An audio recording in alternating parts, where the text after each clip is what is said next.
La Chambre des représentants du peuple tient sa deuxième réunion ordinaire du mandat de 4e année.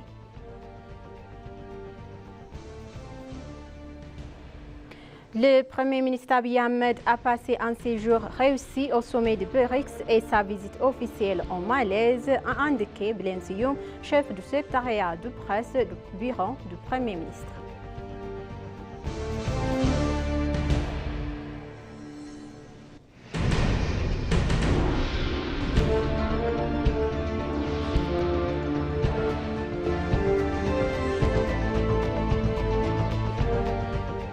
Bonjour chers téléspectateurs et bienvenue sur ABC, c'est notre journal d'aujourd'hui, du mardi 29 octobre 2024. C'est moi, Samret Godado, avec le journal. Restez avec nous. La Chambre des représentants du peuple tiendra sa deuxième réunion ordinaire du mandat de 4e année. La Chambre examine et approuve le procès verbal de la première séance ordinaire de la 4e année du Parlement. L'ambassadeur Taye Aska-Selassie écoutera la promotion de soutien concernant le discours d'ouverture que le président de la République a prononcé devant la Chambre des représentants du peuple et la Chambre de la Fédération le 7 octobre 2024. En outre, la Chambre devrait examiner et approuver la nomination des ministres. Elle examine également et transmet à la commission permanente compétente un projet de loi sur la location des terrains urbaines, un projet de loi sur l'enregistrement de la propriété financière urbaine et des priorités financières et un projet de loi sur l'enseignement général. Dans le même temps, la Chambre devrait examiner le projet de loi sur la réforme des mandats et de renvoyer à la commission permanente compétente.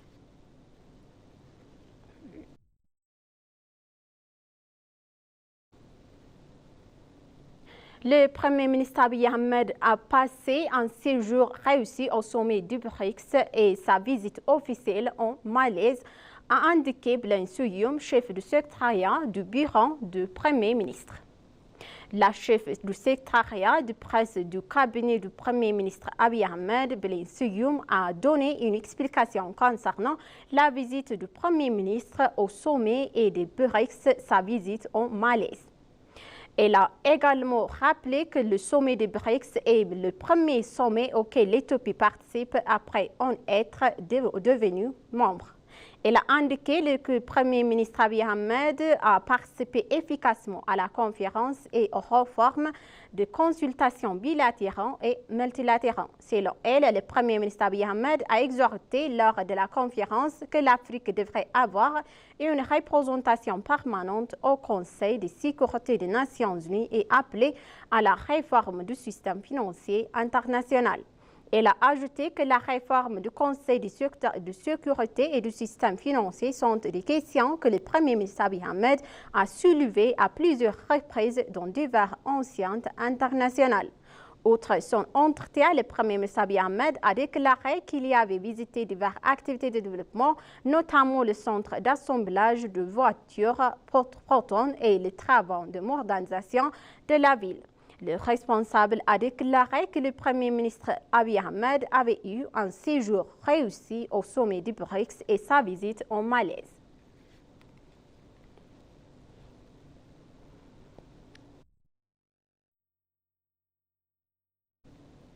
Une délégation après est conduite par Adam Farah, chef du Centre de coordination pour le développement et de la démocratie Orange, du vice-premier ministre et vice-président du Parti de la prospérité, a procédé à un échange d'expériences avec le développement de l'organisation du Parti communiste chinois.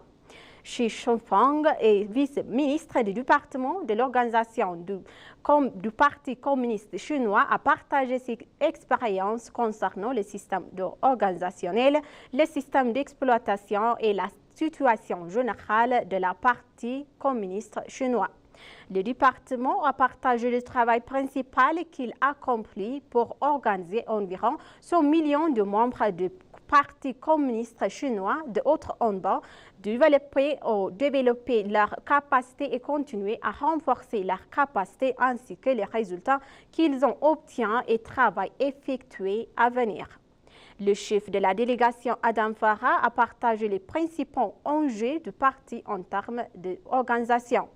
Il a également appelé à davantage de coopération dans ce domaine, en particulier en renforcement des capacités au développement des membres, au renforcement de la structure du parti ainsi qu'à la construction d'un parti capable d'utiliser pleinement la technologie dans le domaine du parti numérique pour travailler ensemble et continuer à se soutenir mutuellement.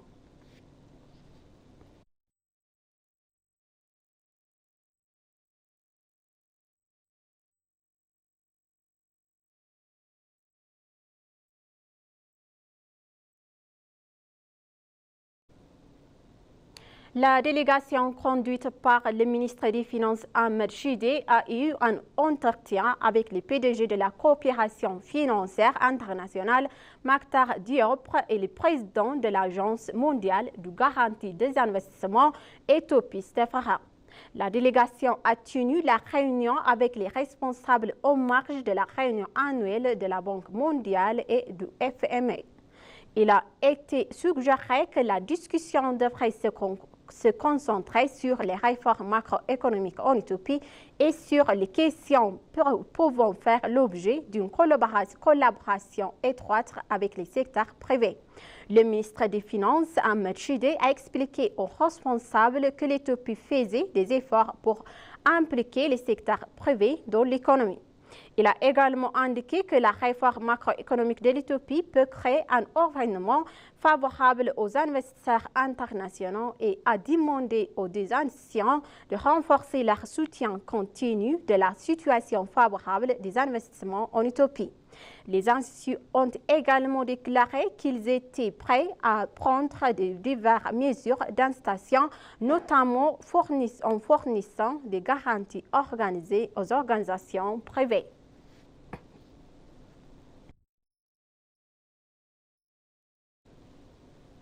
La Commission éthiopienne d'investissement a examiné son rapport de performance de travail du premier semestre de l'exercice 2017 en présence de la haute direction et de ses employés.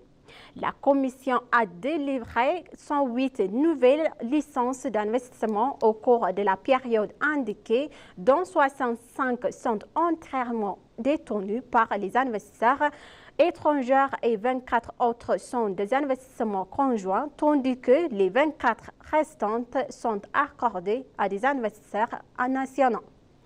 Le gouvernement ayant ouvert les secteurs commerciaux aux investisseurs étrangers, 78 investisseurs étrangers ont manifesté leur intérêt à investir dans le secteur et 24 d'entre eux ont obtenu l'approbation de la Commission éthiopienne d'investissement pour lancer le processus de doctorat de licence.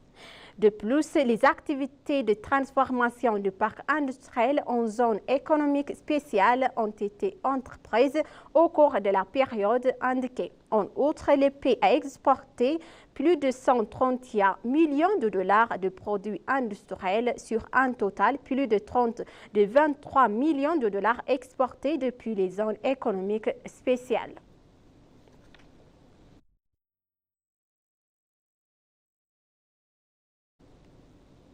L'Éthiopie fait des progrès significatifs vers une gestion durable de l'eau.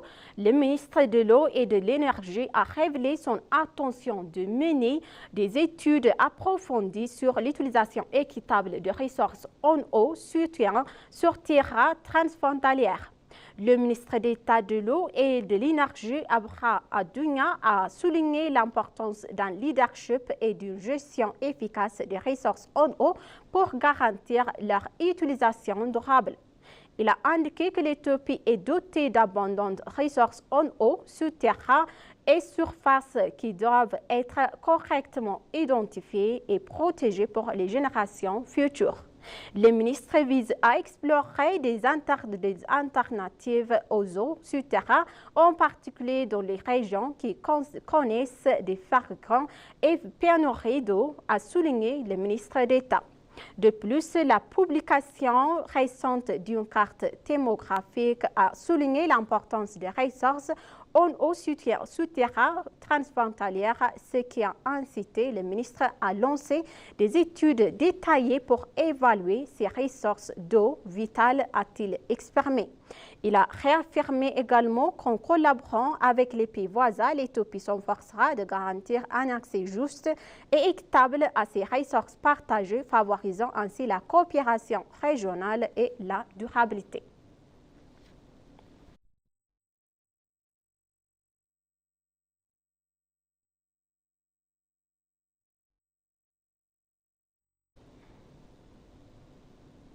Le ministre de la Justice a signé un protocole d'accord avec il, une organisation non gouvernementale, pour renforcer la justice à l'échelle communautaire. L'accord a été signé par le ministre d'État chargé du renforcement institutionnel et de la réforme du ministère de la Justice, Hermias Minara Abraham, et Samuel Muller, PDG et fondateur de IL. Dans l'accord, il y a eu une discussion sur les conditions favorables et les défis possibles et les solutions pour renforcer la justice sociale en Éthiopie. La ministre de la Justice, Hanna Haria Selassie, a déclaré que l'organisation HIL possède une vaste expérience de la collaboration avec d'autres anciens dans le domaine de la justice et qu'elle est donc heureuse que son ancien travaille avec cette organisation. Il a en outre particulier remercié l'organisation pour sa participation aux activités visant à renforcer les services de justice à l'échelle communautaire en Éthiopie qui font partie du plan terminal de la transformation de la justice. Samuel Muller a pour sa part mentionné que les centres de services de justice communautaire sont nécessaires pour résoudre les problèmes sociaux en Éthiopie. Les informations du ministère indiquent également que leur entreprise continuera de renforcer son soutien pour travailler avec le ministère de la Justice pour soutenir le secteur de la justice en Éthiopie.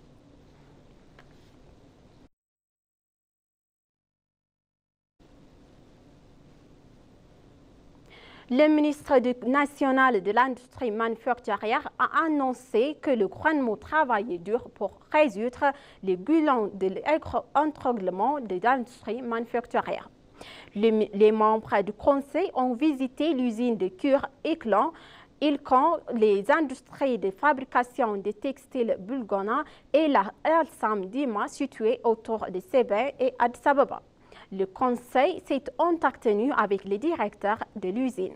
Le président du Conseil national de l'industrie manufacturière et conseiller du Premier ministre pour les secteurs macroéconomiques, l'ambassadeur Girma Boro, a déclaré que le gouvernement travaillait avec détermination pour résoudre le plus rapidement possible les gueulons de l'entranglement du secteur. Il a également annoncé que le Conseil apporterait le soutien nécessaire pour améliorer le fonctionnement des usines.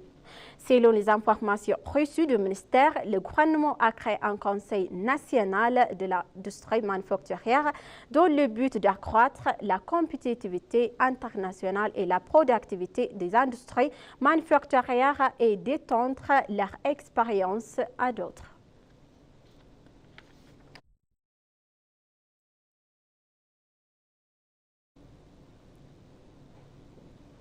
Chers téléspectateurs, maintenant, je vous rappelle les titres principaux. La Chambre des représentants du peuple tient sa deuxième réunion ordinaire du mandat de 4e année.